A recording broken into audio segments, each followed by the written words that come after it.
miarabantsika isa-tokantrano amin'ity aliny zoma fahavalony volana aogositra 2024 ity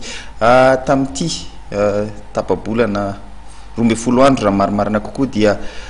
nivory ny anteny mera-pirenena nivory andany lalàna vitsivitsy ary anisany zany moa ny lalàna momba ny tetibolam-panjakana nasina fanitsina zay indrindra natonga anay anasana Andriamatoa Malman Liaosoa izay mpapakateny ny anteny mera-pirenena miarabanao Andriamatoa mpapakateny. Ya voalohany dia miarabantsika ato amin'ny MATV ary misaotra anareo tamin'ny fanasana amizao takarivariva ny zoma zao de miarabantsika vaoka malagasy rehetra. Inoko fa itondra fanazavana maromaro ianao amin'ity androany ity indrindra eo anivon'ny anteny mera-pirenena zay misy teboka maromaro zay itsapany olona aloha zany mety tsy de mazava loatra inona zany ianao fa anazava bebe kokoa an'izay zava-mitranga izay fanontaniako voalohany angamba makasika an'le ny fidiananareo amin'ny tetibolam-panjakana nasy-panitsina 2024 nisy ny hoe atao hoe fifandirana taminareo solombavam-bahoaka nisy ny teny zay tsy andany tao ny teny hoe tokony andany zay gaga nefa ny tatiorina fa de lany tsy nisy fanitsina ary koa nareo rehetrarehetra teo anivon'ny anteny mera-pirenena niarana andany an'iny tetibolam-panjakana. Inona ny anton'izay sa manao sinema ihany le nareo solombavam-bahoaka indraindray? Ia tamin'ity le fivoriana tsy ara-potoana nataon'ny anteny mera-pirenena tamindray mitoraka aty dia tao anatin'ny lalàna izay nolanin'ny anteny mera-pirenena ny lalàna fanitsiana ny tetibolam-panjakana 2024 sy roarivo. Io moa dia amin'ny fenitra demokratika indrindra raha teo ataoko hoe rariny satria fitondrana vaovao gouvernemanta vaovao anteny mera-pirenena vaovao iny tetibolam-panjakana iny de tetibolam-panjakana mbola nolaniny congrès de la transition tamin'ny décembre 2013 ka rariny sitsiny raha izao ny fiverenana amin'ny ara-dalàna zao no anasina fanitsina ny tetibola-panjakana zay zany de ao anatin'ny rafitra manaja ny état de droit ka nandalo tao amin'ny anteny mera-pirenena io volavolan-dalàna io araky ny tenenanao azy teo moa de hoe mety misy ny resaka tao ivelany ny anteny mera-pirenena ny amin'ny hoe tsy olany io tsy mandrafitra ara-dalàna io fa de ambarantsika eto mampapakateny ny anteny mera-pirenena ny tenako dia lany solombavam-bahoaka miisa 700 ny tetibolam-panjakana nasina fanitsina. Zay ny zavatra misy dia tsy mety ampahafantarina zay ny vahoaka malagasy. Afapo ve zany nareo tamin'iny tetibolam-panjakana iny proposition projet de loi napetraka ny gouvernement io? Ny fahafahampo moa zany de atao hoe tsy misy ny ataontsika hoe tonga lafatra fa ny zavatra anankiray tsara ampahafantarina indrindrandrindra fa ny hoe ny foto-kevitra lehibe teo amin'ny anteny mera-pirenena de ny hoe amizao fitondrana vaovao zao dia iny ny tetibolam-panjakana voalohany nasim-panitsina nandalo teo amin'ny anteny mera-pirenena. Ny antony de hoe io fitondram-panjakana io raha tsy manana fitaovana sy tsy manana vola hoentiny miasa de tsy afaka hanao ninina ny fitondram-panjakana ka ataoko hoe fanapaha-kevitra lehibe nentiny solombavam-bahoaka ny nandany an'iny lalàna iny ahafahany fitondram-panjakana manatanteraka ny politique générale zay napetraky ny gouvernemanta am'izao fotoana izao io ka tsy ny anteny mera-pirenena no ho lasa ho sakana eo amin'ity fampandehanana ny fandrosoan'ny firenentsika zay taontsika hoe vao miala amin'ny krizya ka mieritreritra ny antenimieram-pirenena fa tokony hotoanana tokony homena tosika homena ny gouvernemanta ny fitaovana ny vola ahafahandry zareo manatanteraka ny politika ankapobeny gouvernemanta izay ny foto-kevitra lehibe tao anaty kamitentsika hoe afapove raha ny député rehetrarehetra ataontsika hoe 7 de nisy député eo amin'ny 20 nametraka fanontaniana sy nangataka doléance tamin'ny ministre ny finance hoe ny avy amin'ny district anay tsirairay de mitaky an'reto mitady an'reto ka ato anatin'ny loi de finance any no ahafahany gouvernemanta mamaly an'ireo hetaheta ny vahoaka malagasy reo ka nomenay ny gouvernemanta ny fahafahana afaka hanao an'izay asa ilainy vahoaka malagasy zay de any amin'ny gouvernemanta zao ny baolina tsy gouvernemanta rery kosa satria raha diniana ny budget nareo anatin'ny antenimieram-pirenena koa tafiditra ao anatin'ny ny volavolan-dalàna nasympanitsina iny a tetibolam-panjakana iny a niakatra 20 ny tetibolanareo raha marina tamin'ny tetibolam-panjakana tamin'ny voalohany zany hoe loi de finance initiale zany ia raha ty resaka moatsika hoe ny antenimieram-pirenena manokana mitovy amin'ireo androm-panjakana rehetra nahitantsika ry ao anatin'io loi de finance io a de manana tetibolina ny sénat satria na de tsy misy ara ny sénateur am'izao fotoana zao a de misy ny fampandehanandraharaha ao amin'io androm-panjakana anankiray io zay miandry ny fahatongavan'ny sénateur vaovao ka tsy maintsy homena tetibola izy ka ohatra indrindra moa fa ny antenimieram-pirenena zay efa hoe miasa mihitsy ny solomavambahoaka nanomboka tamin'ny volana febroary teo a heverinay fa raha nisitsiny koa ny androm-panjakana rehetra ny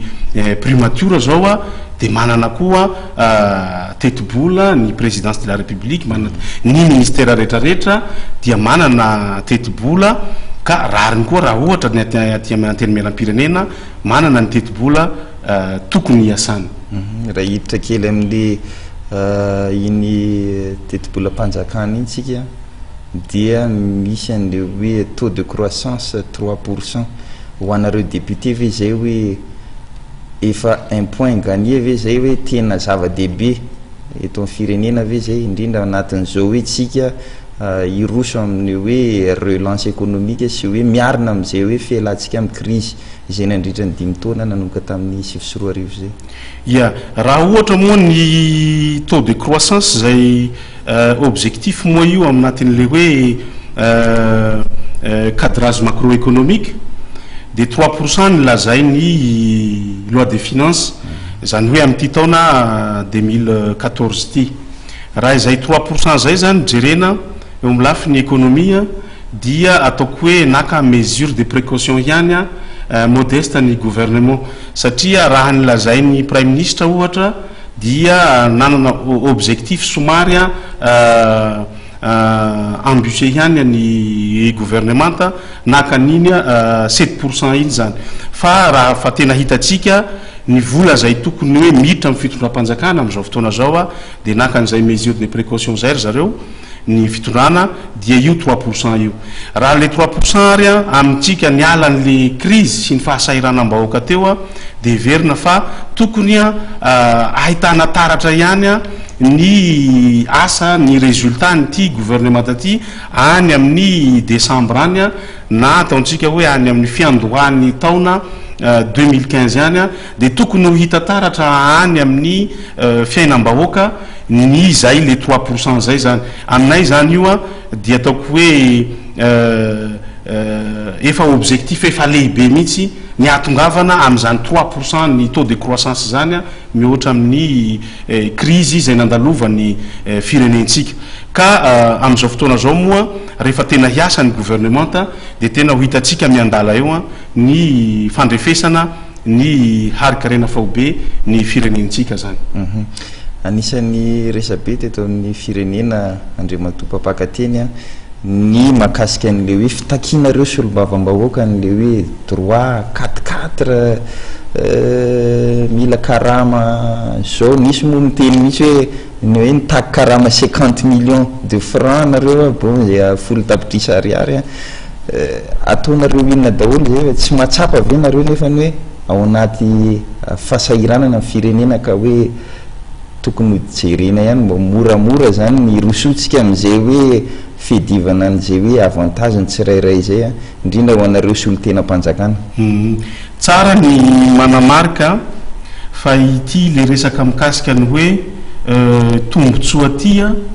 de itsiko kely le resaka fa tsy tombotsoa ny solombavam-bahoaka io fa atao hoe zo fototra ny solombavam-bahoaka sy ny androm-panjakana antenimeram-pirenena ny antony a ny solombavam-bahoaka araky ny lalam-panorenana dia misy andraikitra zay efa voalaza ary voatsipika mazava ao amin'ny lalam-panorenana antsika malagasy ka io asa zay omena ny antenimeram-pirenena io a io no miteraka fitadiavana fitaovana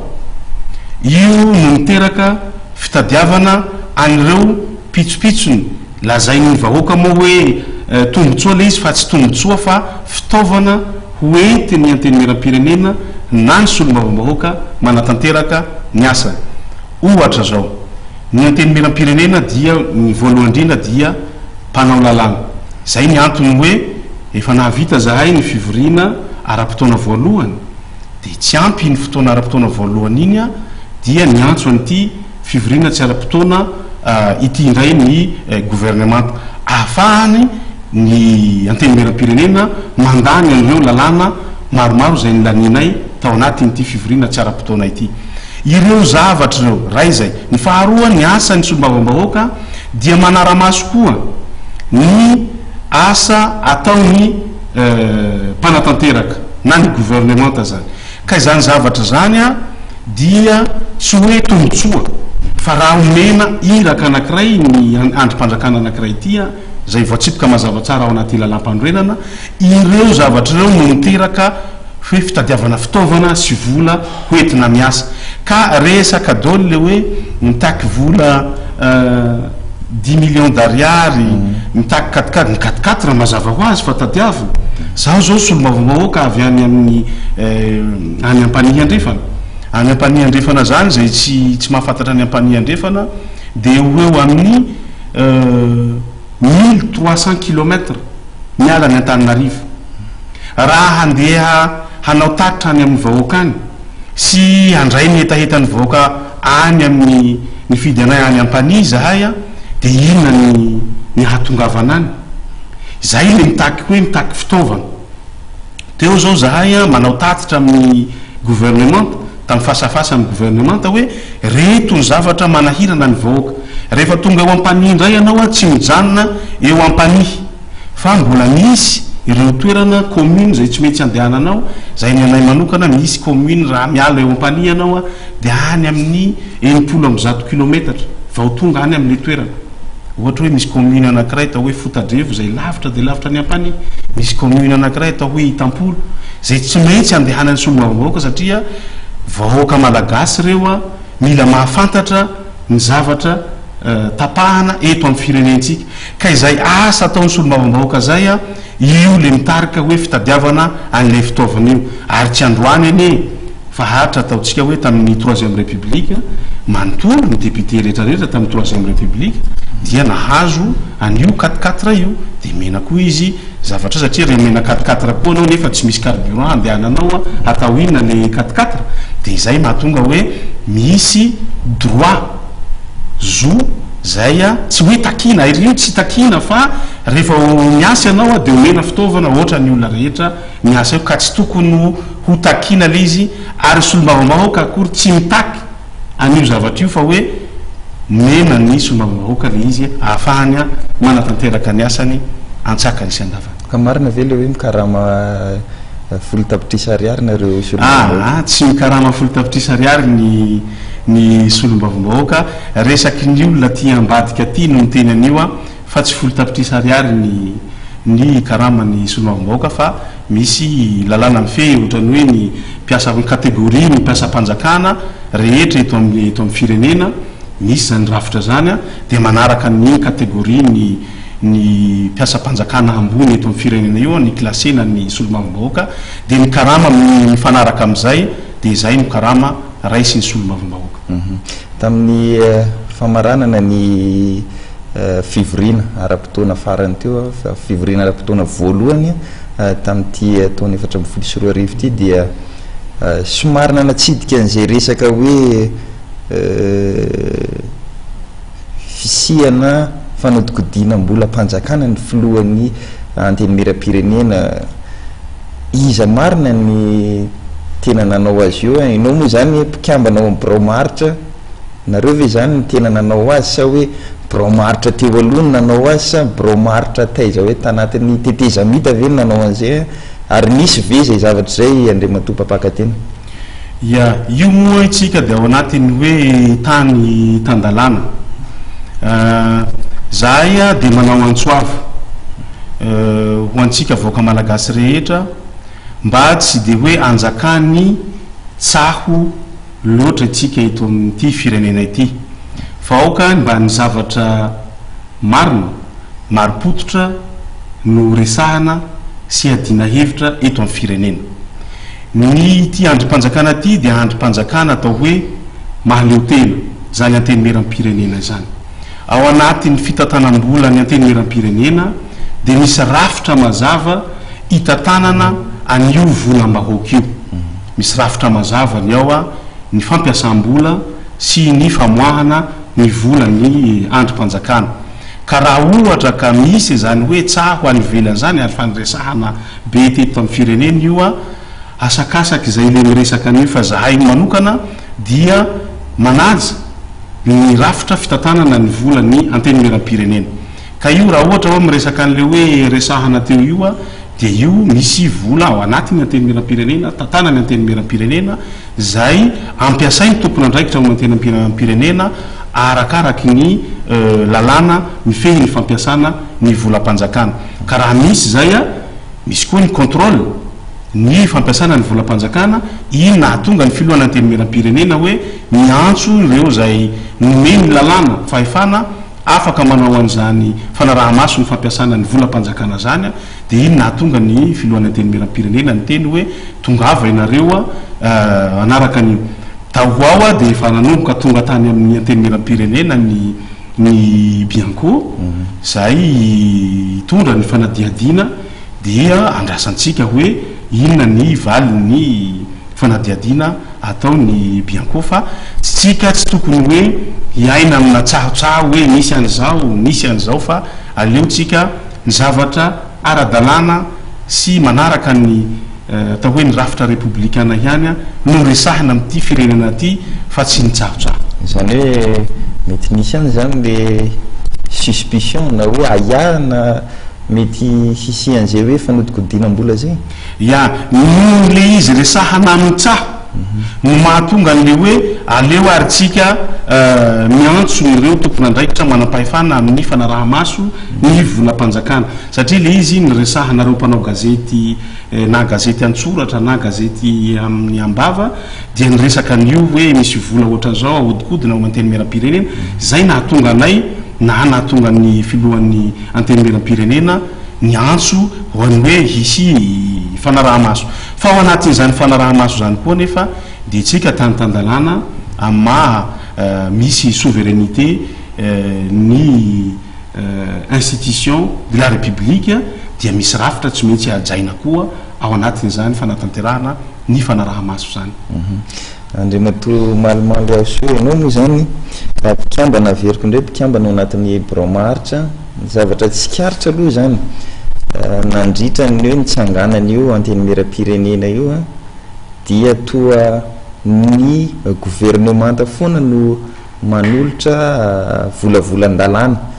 fa ny avy eo amin'ny antenimieram-pirenena zany tsy dia hita loatra zay hoe manao proposition de loi zay moa ny anarany rehefa nareo solombavambahoaka manolotra an'izay a anankiray ihany zao ny fantatray hatreto aloha natolotry ny VPMMM mahakasika an'izay hoe décentralisation zay ina mahatonga an'io hoe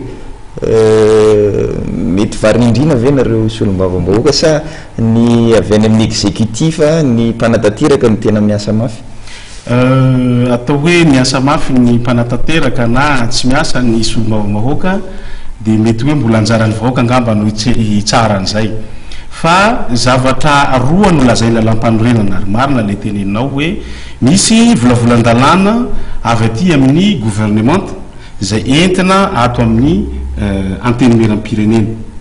misy koa ny volavolan-dalàna avy aty amin'ny solombavambahoaka zay entina ato amin'ny antenimiram-pirenena ary io zavatra io rehefa avy amin'ny gouvernement le izy de ohatrany hoe mety ohatrany hoe moramora ny fijery azy fa rehefa izy avy aty amin'ny solombavambahoaka dia somary sahitsahirana ihany ny gouvernement rehefa lalàna avy aty amin'ny solombavambahoaka ohatra amin'izany le lalàna natolotry ny vondrona politika VPMMM teo tsy mora tamin'ny gouvernement ny nandray an'le lalàna avy taty amin'ny vondrona politika aty amin'ny avy aty amin'ny antenimiram-pirenena ary ny gouvernement raha ny tena marina dia naka fotoana meo 5 andro zay andiniana in'io tao anatin'ny 5 andro de hoe anaotsika ny concertation nationale amin'ny lalàna mikasika ny vondrom-bahoaka itsinjaram-pahefana efa misy initiative zany efa manomboka ny initiative avy aty amin'ny vondrona politika avy aty amin'ny antenimiram-pirenena ao zao am'izao fotoana zao de efa misy koa ny vondrona politika efa manomana lalàna mikasika ny fialantsika amin'ny fanamelohana ho faty ny abolition ny peine de mort zany zavatra zany de efa lalàna avy aty amin'ny solombavambahoaka zay entinao fa tsy vitan'izay ihany fa efa misy sosokevitra vitsivitsy efa nety ny solombavambahoaka zay nomena ny gouvernement ohatra tam'izany zay mba efa nisy ampahany ny valiny gouvernement ny sosokevitra nentinay mikasika ny tsy fandriam-pahalemana amin'ny faritra atsimo zay niteraka ny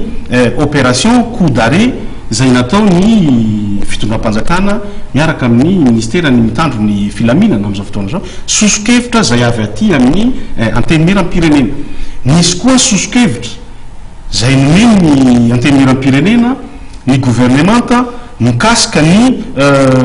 fiarovana ny harena nyty firenena ty tao anatin'izany firesahana mikasika ny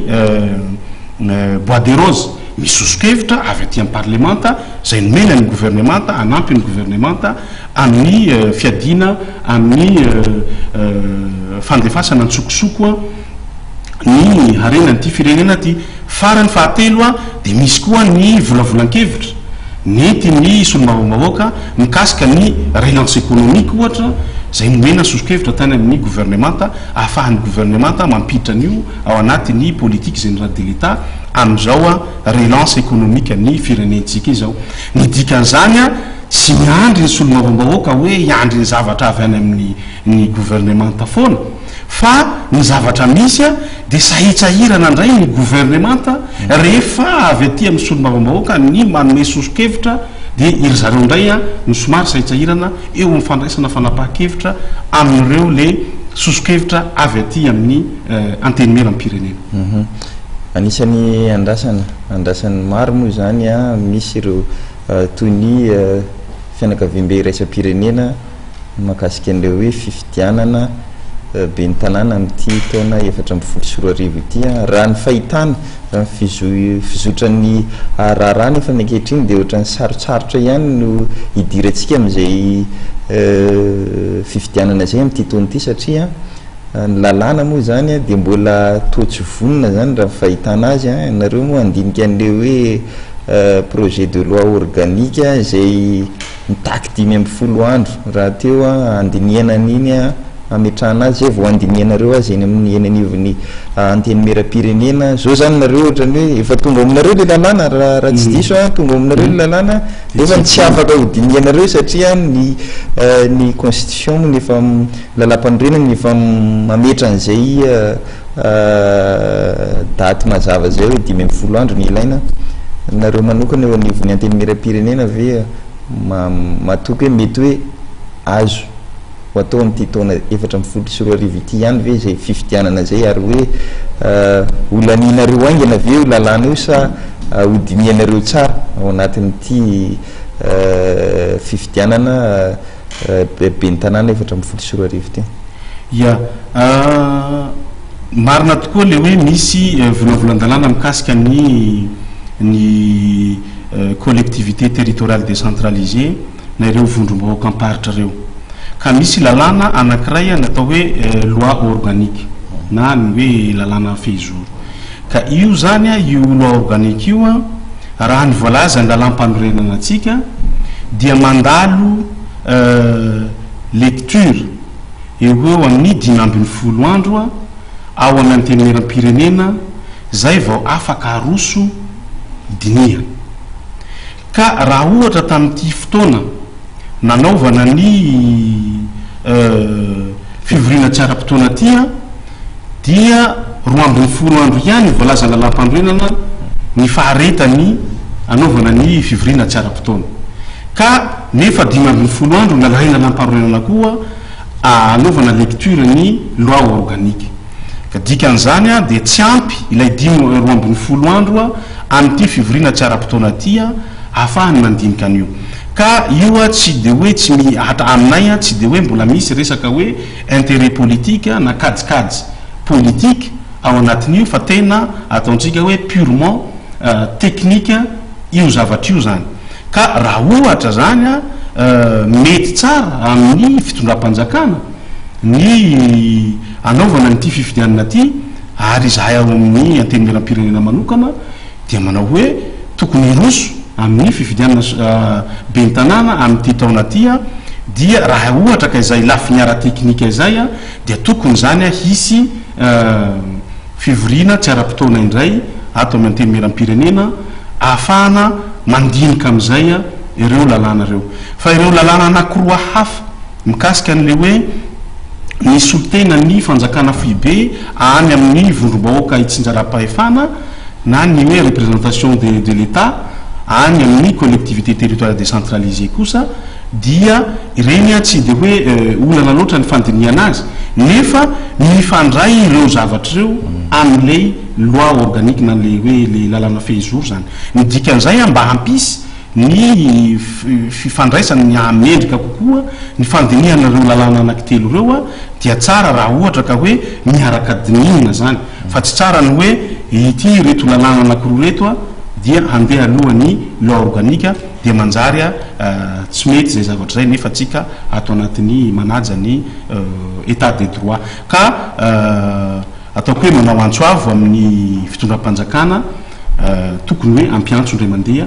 ny fivorina tsara-potoana tena andinihana an'ity lalàna mikasika ny vondrom-bahoaka itsinjaram-pahefana ity zany ka tsy aty amin'ny zahay aty amin'ny anteny mera-pirenena anosakana fa tena hoe ara-teknika momba n'ireo fanajantsika ny lalam-panorenana no tsy ahafahana nandinika sy nanapa-kevitra mikasika an'ireo lalàna telo ireo zany hoe azo eritreretina zany mety amin'ny heritaona zany vo isy fifidianana be ny tanàna zay raha ohatra moa avy hatrany dia amin'ity herinana amin'ny herinandro ambony io ny antso fivorina tsara-potoana indray ny gouvernementa dia heveriko fa avy hatrany solombavam-bahoaka dia miroso amin'ny fandinihana an'ireo dia ny pitsopitsony ara-teknika ny fanomanana ny fifidianana indray ny ataotsika aorian'izay androany nareo no nifidy ny solotenanareo anivony fitsarana avy momba ny lalam-panorenana anankiroa izy ireo ny lany Andriamatoa Dama Reta Farsen sy Andriamatoa Zafiniary Marcelin inona ny andrasanareo amin'ny izy mirahalahy reo isolotenanareo anivon'izay hoe fitsarana avy momba ny lalam-panorenana zay izy moa araky ny lazay lalam-panorenana dia misy solotena anankiroa avy aty amin'ny anteny mera-pirenena zay mpikambana ao amin'ny fitsarana avy momba ny lalam-panorenana ka nahavita n'izany adidy zany a ataoko hoe adidy masina adidy lehibe ny solombavambahoaka androany a zay a ny safidy anizy mirahalahy ireo a hisolotena ny androm-panjakana misolotena ny androm-panjakana any amin'ny fitsarana avy momba ny lalam-panorenana rehefa any amin'ny lasa mpitsara izy any amin'ny fitsarana avy momba ny lalam-panorenana dia ataoko hoe mpitsara dia hanaraka ny fenitry ny asa mahampitsara izy rehefa avy eo fa ny zavatra mba andrasany solombavambahoaka moa dia ny hoe ireo zay ataontsika hoe lalàna zay lany avy aty amin'ny antenimieram-pirenena zay tsy maintsy andalovan'ny fanaraha-maso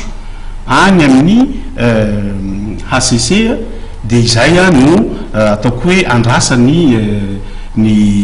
solombavambahoaka ny handaniany zareo a tsy ho sakana hanamora ny fampandehanan-draharaha indrindra fa ny lafiny lalàna zay miainga avy aty amin'ny antenimieram-pirenena olaniny zareo any misy koa moa ny intérêt ny solombavambahoaka hoe ohatra hoe ny resaka déchéance ny solombavambahoaka zao dia mandalo any amin'ny ACC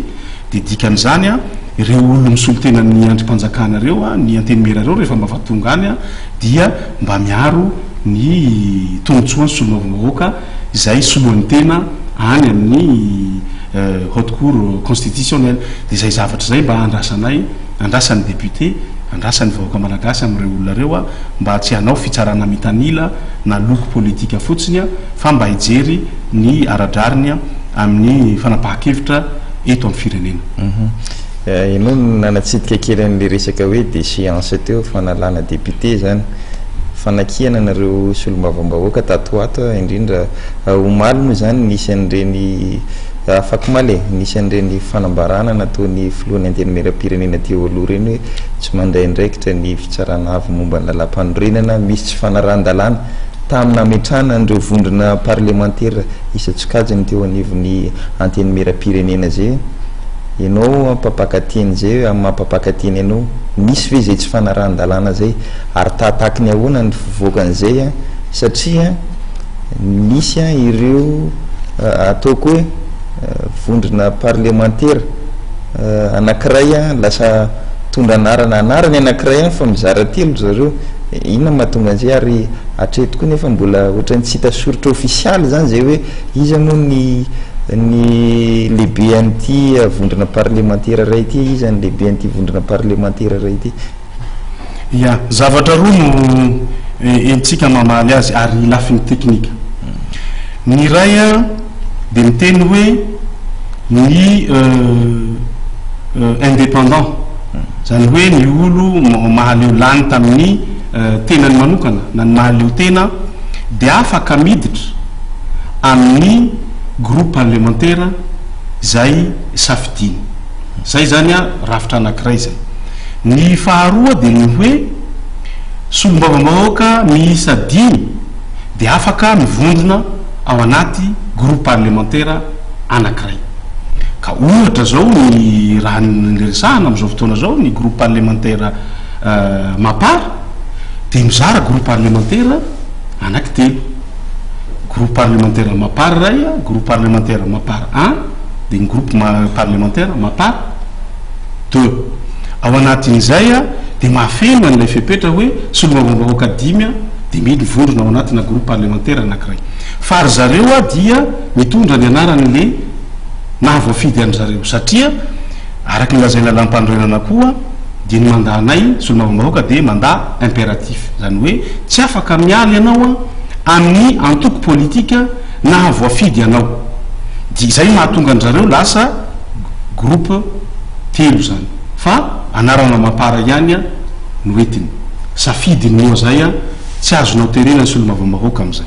ohatran'izay koa ny safidiny reto a parlementaire zay avy tamin'le tsy miankiny reto zany zay voafidy tamin'ny tenany manokana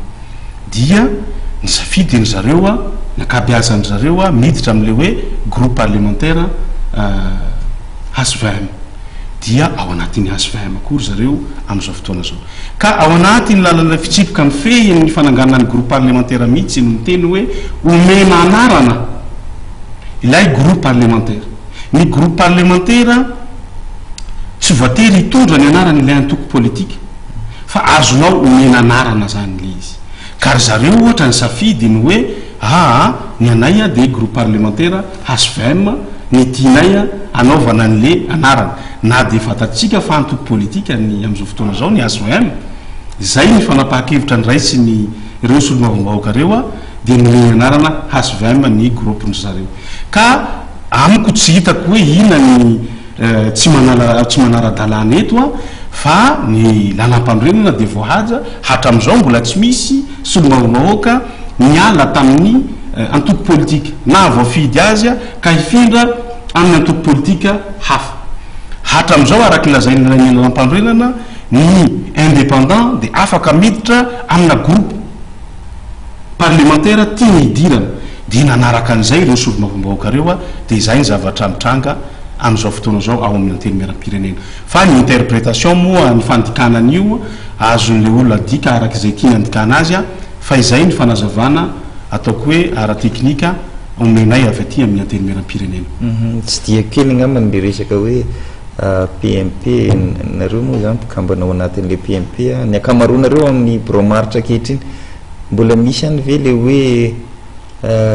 firaisakina ao anatin'ny vondrona politika anankiray zay manohana ny filoham-pirenena Rajaonary Mampianina? Ia, zany hoe zavatra misy am'izao fotoana zao de ny hoe ny fiforoana ny vondrona politika HVM fotsiny no mampisy somary anina kely eo am'le samy solomavombahoaka zany. Fa raha ny tena izy ny foto-kevitra lehibe zay entina ary voamarika zany tamin'ity herinandro ity ny fandaninan'ireo lay volavolan-dalàna rehetra reo indrindra ny loi de finance rectificative de fatatsika fa lany tamin'ny 118 député ny loi de finance rectificative zany de proof azotsika ilazana fa mbola ao ny solidarité ary ny antso avy nataony filohan'ny anteny miaram-pirenena androany de ny antso an'izay le firaisan-kina ny solomavombahoaka rehetra zay ho tombotsoa ny ity firenenantsika ity. Ka ny PMP zany de mbola mipetraka fa ny fanatsarana azy sy ny fanamafisana ny amin'ny hoe entina anoanana ny fitondram-panjakana am'izao fotoana zao izay ngamba mila fanamboarana kely eo am'le fifandrasana indrindra amin'ireo vondrona politika HVM. Fa ny ankoatrin'izay tsy misy olana fa io le fidiran'le hoe HVM fa ny HVM de tokony miditra ato anatin'ny PMP satria ny PMP de plateforme anankiray lehibe dia ny groupe politique ato amin'ny anteny miaram-pirenena HVM miditra ao zahay arakisika miditra ao ny leader faniry miditra ao ny VPMM miditra ao zay rehetra mitonona fa manohana nyty fitonana ty manome tosika nyty fitonana ty de tokony hanamafy orina ny PMP satria io ihany no ahafahana mitondra n'le hoe stabilité eto amin'ny firenena. Andriamato Mallement le Aosoa somary nasitsika ny filohan'ny anteny miaram-pirenena tamin'ity fivoriana tsy ara-potoana tamin'ity indray mitoraka ity zany nasitsika izy eo amin'ny resaka fahatongavan'ireo solomavombahoaka miasa eny amin'ny lapan'ny Tsimbazaza mbola navery moa zay tamin'ny lahateny nataony androany ariva teo hoe miantso ny vahoaka malagasy izy raha mandeha direct moa ty lahateniko ty izy izy aiza ny solomavombahoaka anareo jereo rehefa tsy any an-trano raha tsy eto zany de tsy any an-trano manao inona izy misy ve ny fanapaha-kevitra na hoe décision anankiray nyraisinareo avy eo amin'ny bromaritra mahakasika ny resaka tsy fahatongavana miasa ny solomavombahoaka? Ia, misy moa le eo am'le fivoriam-be moako ny tena iresahana an'io zany rehefa en séance plénière ny anteny ny député de tokony ho tonga eo daholo ny rehetrarehetra fa amin'ny travaux de commission dia tsy maintsy mivory any amin'ny brao fivoriana zany ny solomavombahoaka. Ka marina zay satria nisy fotoana ihany nahatsapany ny filohan'ny anteny miaram-pirenena sy zahay tao amin'ny bro maharitra ny hoe misy absence ny député zany hita ao amin'ny anteny miaram-pirenena. Izy io moa zany araky ny lalàna dia hoe raha ohatra ka tsy tonga mivory mihitsy misy olombavambahoaka anankiray mandritra n'ilay session 60 jours dia voasazy izy ary zay voasazy zay tena sazy enjana satria miakatra any amin'ny bromaritry na tena meram-pirenena dia entina any amin'ny ACC mihitsy tena miteraka déséance raha ohatra ka tsy misy excuse tena hoe maripototra le tsy fahatongavany sy olombavambahoaka zay zany zavatra mity dia nanao antsoavo nanentana ny président nay amin'ny mba hoe havitrika ny solomavambahoaka ho tonga hamonjy février ary hitatsika rehefa tonga ny fandaninan'ny lalàna io dia hitatsika fa nahatratra eo amin'ny 20 am'zato dikan'izay misy député manao février androany zao dia nahatratra hatrany amin'ny tamin'ny fidy anyreto mpikambana amin'ny ACC reto dia nahatratra hatrany amin'ny 420 am'zato any ny solomavambahoaka tonga namitany adidiny zany ka dikan'izay na fa zavatra tsara fantatritsika koa nefa ireo solomavambahoaka reo dia avy any amin'ny distrika lavitra ny Antananarivo ka misy an'ireo le hoe atimo misy any gouvernementa sy ny ministera rehetra ka indraindray ny solomavambahoaka rehefa misy ny zavatra takiny vahoaka avy any amin'ny toerana voafidy azy dia lasa le solomavambahoaka mitondra n'iny fangatahana zavatra zay problema misy any amin'ny distrika any mandeha mitety ministera ka ao anatin'iny nefa ohatra n'le teo zany 20 andro nefa aorinan'le fivoriana 20 andro dia hody le solomavambahoaka dikan'izay raha mahita fotoana kely izy ahafahany hoe manao rendez-vous amina ministra dia lasa le solomavambahoaka mamonjy an'le ministera fa tsy eo akory olon-dehibe ry zareo olo responsable amin'ity firenena ty fa tsy hoe atoritory izy na hoe andeha nalakely fa misy zavatra ataony mandeha mamonjy ministera fantatray zany mitety ary tsy mora zany hoe mandeha mitety ministera amina tsy fananana fitaovana satria mandeha bus izy mandeha taxi izy mitety ministera reo mitondra dossier dia zay mahatonga hoe misy indraindray izy absent fa rehefa aveo izy tonga hiany any amin'ny efitra fivorina ka ny arbitrage zany tokony hoe hojerena akaiky dia akaiky io fa raha hoe tena hoe solomavambahoaka tena hoe tsy mivory mihitsy tena tsy hita mihitsy dia zay nolazay ny filohany anteny meram-pirenena teo hoe tokony ampiarana ny sazy raha ohatra ka tena tsy firaharahana tsotro zao ny vahoaka malagasy ny fidy anao dia mendrika tokony ho saziana zany tokony manana obligation de résultat zany nareo solomavambahoaka am'izay zay mihitsy satria zay ny andrasan'ny vahoaka ny fidy anay hoe mba hitany hoe ity ny zavatra ohatran'izao anampanihy am'izao fotoana zao ho resahantsika angamba rehefa avy eo misy problema ny jirama ny jiro efa tapaka fa nandritran'ny fotoana andro vitsivitsy zao dia voatery aho tsy maintsy mandeha mamonjy ny ministre ny énergie miresaka any ny olana mitrangany aminay any dia eo miaraka mamaha olana mikaraha mivorony aty amin'ny antemeram-pirenena am'izay fotoana zay dia tsy ho hita ao amin'ny palais ao satria miresaka any amin'ny ministre ny énergie ohatra rehefa tsia miresaka tany-tandalàna andriamato papakateny dia matetika miverimberina foana le resaka hoe ady amin'ny kolikoly raha ny fahafantaranay azy nareo solomavambahoaka tafiditra anatin'le hoe tokony anao fanambaram-pananana eny anivony bromale tena misana ny ady amin'ny kolikoly zay ny gouvernementa moa efa nanao zao mpikambana amin'ny gouvernementa ray manontolo misy ireo rafitra maromaro eto amin'ny firenena efa ndroso tamin'izay toy ny hoe ny mpitsara ny magistrat zany corps de la magistrature aiza hoaiza ny makasika anareo solomavambahoaka reo am'izao fotoana zao satria anisany hoe mety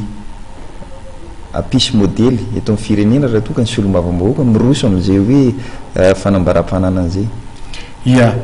io moa dia efa zavatra efa ao anatin'ny lalàna io misy ny loi organique zay ordonnance moa le izy teo aloha teo nataon'ny filohan'ny république fa nitondrasany ny antemeram-pirenena fanatsarana na amendement tao dia am'izao fotoana zao io a de eo ampelantanany HCC am'izao fotoana zao ka rehefa promulgueny filohan'ny republique io a dia avy atrany ny solombavambahoaka rehetrarehetra amitan'izay adidy zay a zahay dia hanao ny fanambaram-pananana zavatra tsy misy olana zany a modely tokony atao eto amin'ny firenena fa zavatra tsara marihina fotsiny de hoe ny solombavambahoaka ny tsy manana tetibola hoe ampiasainy manokany fa tsy fatako le hoe amin'ny fanambaram-pananana de hoe ny karaman'ny député ve raha ohatra ka anaovany zavatra kely eny a iny no anaraha maso azy rehefa avy eo a izay ny somary mahagaga kely any solombavambahoaka fa ataoko hoe mendrika raha ohatra manao ny fanambaram-pananana zay fa ny solombavambahoaka tsy manana budget izy a ka ho zereny a ka hanaovany zavatra hoe na corruption na inona fa ny député de mivory izy ao Tsimbazaza mandany lalàna izy ao Tsimbazaza manao tatitra amin'ny vahoaka izy a de zay miasa atao ny solombavambahoaka fa izy tsy ohatrany hoe gouvernemanta fa ny an'ny gouvernemanta iny raha maika de tsara zany satria ny gouvernemanta mikirakira mihitsy mampiasa ny volam-panjakana rariny raha ohatra ka avy atrany zareo tonga de manome ny fanambaram-pananana fa zahay a rehefa promulgué ny loi organique ataon'ny filohan'ny republique de iroso zahay amin'ny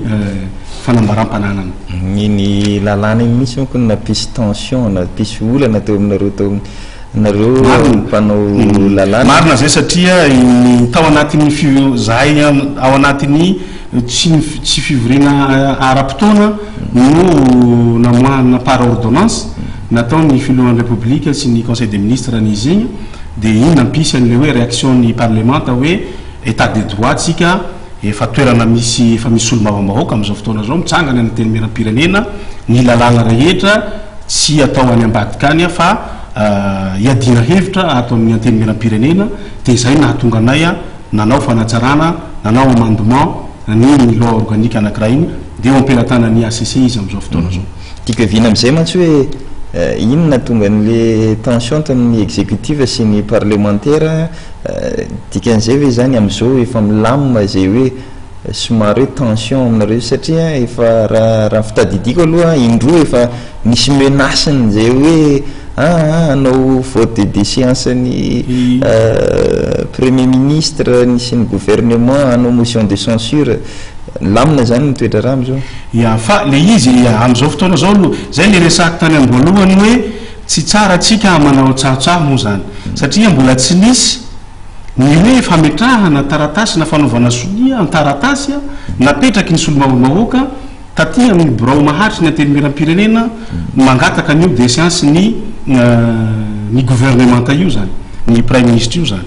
na le hoe motion de censure fa raha ohatra ka misy an'izay a de zavatra ara-dalàna ny tsy maintsy lalàna ampiaritsika eto amin'ny firenena fa ny zavatra ray tsara ho marihina koa de zao hoe raha misy zavatra ifampiresahana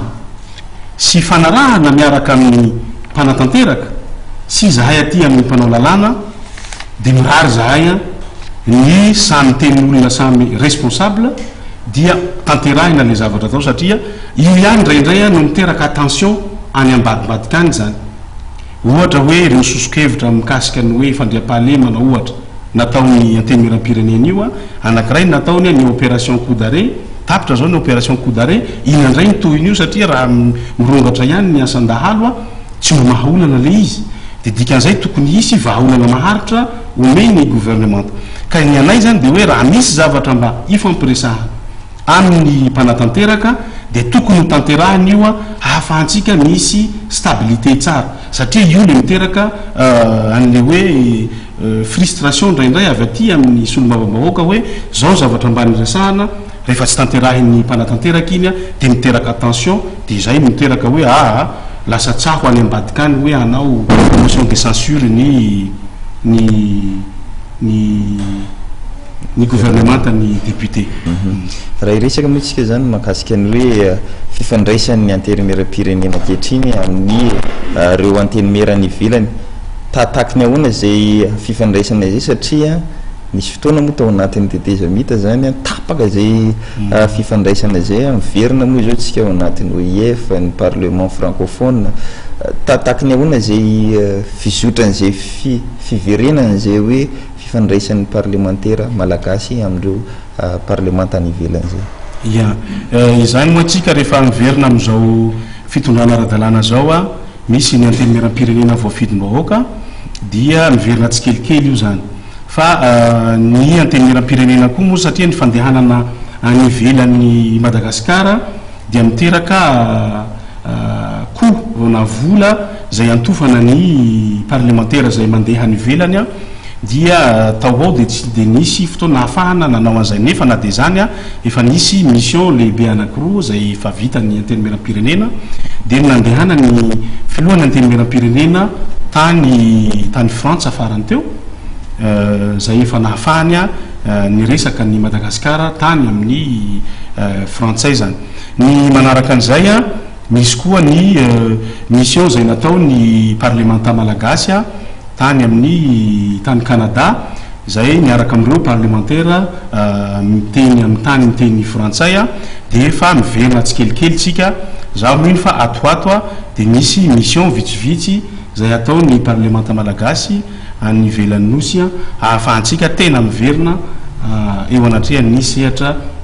iraisam-pirenena ilaintsika io satria tsika nosy a tsy afaka mijanona irery eto a fa misy an'ireo le communauté internationale ireo a izay asany solomavambahoaka koa mba mandresy lahatra ireo le firenena namantsika ireo a amin'ny hoe fanoanana sy ny fanomezana tosika ity fitondrana ty a amin'ny samy parlementaire satria ny samy parlementaire no manapa-kevitra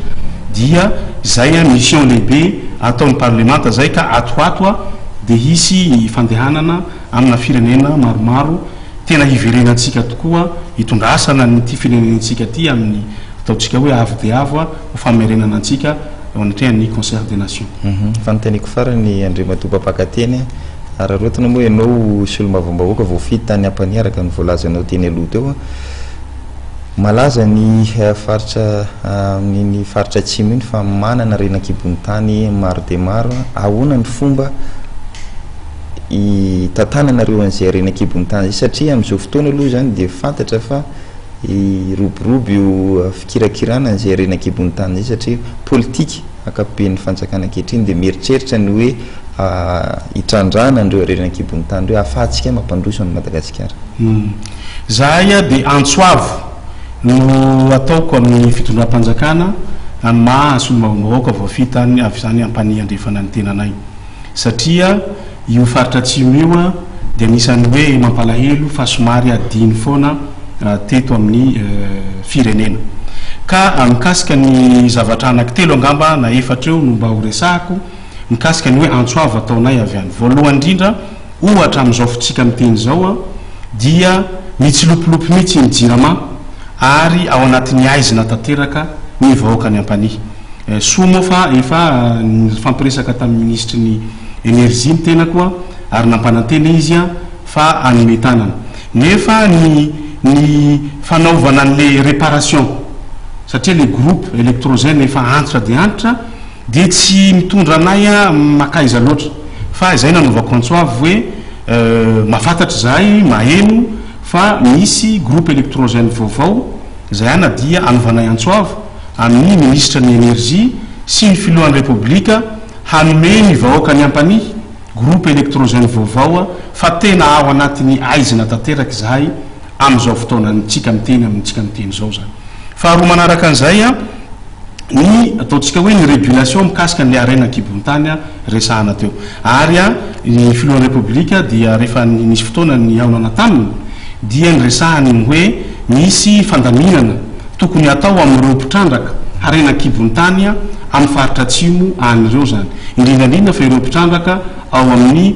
commune Fotadrevo sy ny commune ny Maniry zay ireo olona reo a mbola tsy manana permis d'exploitation nefa raha ny fahitana azy a de efa manondrana entana mihitsy vokatra avy amin'ny faritra misy anay eo avy any ivelany nefa ny permis de recherche nefa tsy ahafahanao maka tamberim-bidy ho nentina manao an'le fampandrosoana ka misy zan'izay fampanantenana zay a de mbola anovanay antsoavo a ny anovana ary ny tenako manokana de nanoratra amin'ny fomba ofisialy a zay efa nahazo valiny tamin'ny ministre miandraiky sy ny ressources stratégiques vaomaly zay no valiny a fa anao mission any amin'ny faritra atsimo any aminay ry zareo a hijery fotony ny zavatra misy any a ka manantena zahay a fa ireo fitrandrahana ny harena avy amin'ny faritra misy anay ireo a mba ahafahana mampandroso any faritra misy anay io a fa tena sahirana be le vahoaka am'izao. Ny fahatelo a de mikasika ny io tsy mahakivy anay no resaka an'io lalan'io satria io lalam-pirenena fahafolo io a ninona no resahantsika zahay ireo a dia vahoaka malagasy mitovy amin'ny vahoaka malagasy rehetra ary fatatsika fa manana harena be mihitsy ny faritry ny ampaniha nefa izo ny fahitantsika azy ka manantena zahay a fa mba hamaly ny antsoavo mihitsy ny vahoaka avy any ampaniha agny am'izay ty fitondrana ty a fa io RN10 io a de anisan'ny fahasairana raha vita io RN10 io a de mamaha ny problème maro be mihitsy amin'ny fahasairana am-bahoaka na ny resaka fahasalamana zany raha anao évacuation anao sanitaire avy any ampaniha il faut 24 heures ao amin'ny 420 ora anao aizany 420 ora maty ny olona tonga any atoliara any ka nefa raha ohatra io ka vitanao goudron de afaka adiny roa sasany de tonga any ampanihy ny ambulance tonga any atoliara ka izay any anovanao antsoava amin'ny fitondram-panjakana tsy hanadino ny district any ampanihy fa mba manana ohatra zahay eto a hamaly ireo antsoavo maro zay efa nataonay am'mahazao mandama député anay zao a mba hisy tombotsoa ny vahoaka malagasy satria vahoaka malagasy hoatra antsika malagasy rehetra ny vahoaka nay avy any ampaniha andrefana zay ihany koa ngamba ny etsika mamaraparana nyty fandarana ty andriamatoa Mallement Liaoso inona ary ny teninao farany a omena 10 minitra anao anazavazava ny hoe mety anazava amin'ny mpijeritsika zany a no mety ho fandehany raharaha eo anivony anteny miram-pirenena mampapakateny anao zay ya voalohany a dia misaotra anareo atao amin'ny matv zay nahafahanay a avy aty amin'ny anteny miram-pirenena naneo a ny zavatra ny asa vita sy ny zavatra iainana atao anatin'ny anteny miram-pirenena sy ny fiainam-bahoaka amin'ny ankapobeny manantena zahay a fa tombotso antsika malagasy ny ikarakarana ny fifidianana be tanàna amin'ity taona ity ka ny antsona indray mandeha ny fivorina tsy ara-potoana ahafahana mandinika an'ireo lalàna mikasika ny vonjom-bahoaka itsinjara-pahefana ireo zany zahay solomam-bahoaka moa de miandro koa amintsika amin'ny teny zao a ny famalina anyreny a hetaheta raha ataotsika hoe le teneniko hoe droit reny a fa hatram'izao raha hody reo solomam-bahoaka reo zao a de mody amina taxi brosy mody amina tsy fantatra zay moyen ampelatana ny ahafahany mody de miandry zahay a ny famalia ny fitondram-panjakana an'ireo fitaovana entiny solomam-bahoaka miasa ireo zany anatin'izany a ny fahazahona n'lay 4 sy ny fitaovana rehetra mifanaraka am'izay de mamerina ny fisaorana ho antsika rehetra indrindrandrindra itsika mijery an'ity fahita lavitra ty am'izao takariva izao ya misaotra anao andriamatoa papakateny Mallement Liaoso zay ihany koa mamarana ny fandarantsika amin'ity aliny zoma fa valony volana aogositra 2024 ity betsaka ny fanontaniana napetratsika teo betsaka ny valiny izay nazavazavainy ny zana nazavazavaina tao anatiny ty fandarana ity indrindra ny zavanisy teo anivony anteny miram-pirenena zay ary no azo natolotra androany ry mpijery avanajaina izany no mametraka veloma ho anareo ary manasa anareo hatrany anaraka ny fandarana eto anivony fahita lavitra matv veloma ary tompoko